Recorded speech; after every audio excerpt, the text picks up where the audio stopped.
Hey, aloha, welcome back, or welcome if you're new to the show. Today I got a Hobbymaster Japanese T-2 Blue Impulse. I've been looking for one for a while, and this is Blue Impulse number 1 from the 87 years. It seems new in the box, so I'm going to really look forward to opening this. Never had I have one more Japanese F1, apologies. The box art is therefore also the same, I recall. I have the other one as a camouflage number 01. With the shark mouth. It's also really cool. So I'm really looking forward to unpacking this together with you guys. But let's dig in. Alrighty, let's see what we got. So I already noticed there is a little piece of metal wire sitting through the middle of this plane. I haven't noticed it with my other one that I have. And there's no extra manuals, unfortunately. So we're gonna have to dig into this one again. This one is gonna go not on its stand, but I'm gonna show you guys anyway. Quickly, I don't recall if there was a unique stand with this one. I don't think so. Let's dig first into the stand. Always the tape that screwed me over. Let's see. Luckily these packages, the older ones, are not so good. Oh yeah, it's a unique stand. So you have a jig stand. Let's show you guys a together version.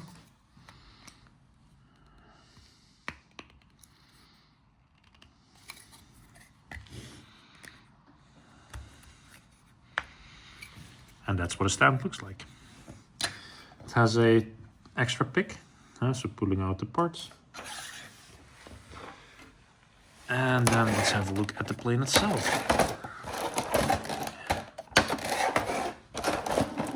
So as I mentioned, it's still brand new in the box. And what I like about this one, it's a 2-seater. The other one I had wasn't a 2-seater. So I mentioned already, it has the little metal wires inside. So I'm gonna have to figure out, without stabbing myself, which I'm usually very good in, for some reason with these little annoying wires, to get it out. But I have to say it's really well packaged for its age. I have to say these older ones were always well packaged, but it's a bit overkill, to be honest, the wire. It's not really needed. They usually taped shut quite well. I'm not sure if this is something somebody does aftermarket, but I'm not a big fan, and I also don't keep those wires usually. It looks aftermarket. Really bargy done. Let's see, all the parts are inside. It's cardboard reinforced, which is really good, because usually these things collapse quite easily, especially the thinner versions. And this is a nice noise. Alrighty, so what do we got here? So it has some extra cellophane over the plane, so that's really good. I hope they didn't damage the plane when they were pulling that wire. No, they didn't, so that's good. Has a nice glossy finish, so that's really cool. So what do you get extra with the plane before we dig into the plane itself? 2 pilots, of course, and open canopy setup. So the canopies are not movable, they're just a setup version, so that's really cool. That's something I instantly like already. I might make it open canopy, I'm not sure yet, but we'll see. Then, of course, the gear hatches, open and closed, and also in the front, open and closed. For the rest, there is no armaments with this one, as it is a show plane. Or at least the demo plane. The unhooking is quite easy with F1, I recall. Or with the T2, I mean. Yeah, so also foil on the bottom, so that's really handy. Colors are amazing. Let me show you guys quickly. Putting this a bit aside. Canopy is a bit dirty.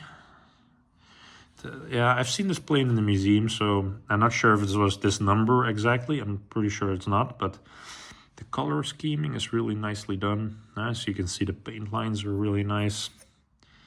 Really cool. Nice gloss finish. The weapon slots are empty, only 2 missiles on the ends. So there's some arms, the little extra P-toed style. The lights are nicely painted. A really cool plane. I'm happy I went a little bit overboard with my spending. So if you would put it on a stand, by the way, it would enter like here. But where is it? I'm not sure right now. Yeah, so it was usually like this. So it sits behind the stabilizers and then it sits like this. So displaying it is quite well done. It's not bad, but we're not going to use the stand as I mentioned on mine. It's a bit smoochy, dirty, or whatever this is. I don't know. But it was a new plane because everything is still in packaging really tightly. Maybe just a bit from the QCing or something. So wheel assemblies are quite straightforward, if I'm not mistaken. So what I always remember to say to you guys, always push on the subframe itself, not on the wheels or on the claps. They will break off. Now, details on the wheel assembly are really good. The wheels are not movable, by the way. Some of you might ask, like, hey, is it movable? No, it's not. Unfortunately, I always like those little stupid details, although nobody really rides their planes through their hangar. It's still fun to see moving parts on these things. There's nothing to empty the slot here, so no gas tank or anything that can go in, I see. Just only open and closed wheel hatch, and of course pilots. So let's have a look inside the canopy and see how that looks. So canopy glass is one big piece, and you can replace it for the little ones. Oh, details on the cockpit are not bad. Oh wow, look at the gauges, really cool. Sticks, well done. Back seats, leaving the seat pad details, nice, really nice. Also nice thick frame. Let's see if we can get the pilots in. So pilots are quite chunky for Japanese guys, but let's see.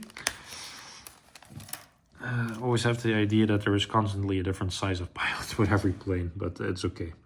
I guess it's not how you're trying to make them as best fitting to the plane as you have it. Pilots sit nicely, easy to install. And then the front glass is, I believe, this one. And then the rear glass is the one with the little spikes. They're a bit loose fit, but sits really nice. It's a really cool open canopy setup. I'm not sure if I'm going to go with it. It's way too loose for my feeling, this one especially. So I'm going to leave that as is. I'm also going to remove the pilots because a plane that's sitting on its wheels, there's no point in putting pilots in them. Glass is a bit greasy, but yeah. It's a loose glass in them overall. We'll do a quick 360 for you guys to show, and then we'll done it. So there you have it, guys. I have to say, a super easy plane always to assemble, the T2 or the F1. Really straightforward. It's nice to see a twin-seater version of it, of course. So that's the T2 in this case. Oh, it's just hitting the box. But yeah, hope you guys like this. Something different again. Hope to see you guys in the next video again. Please like, share, subscribe, leave a comment. It's always very welcome. And see you next time. Thank you.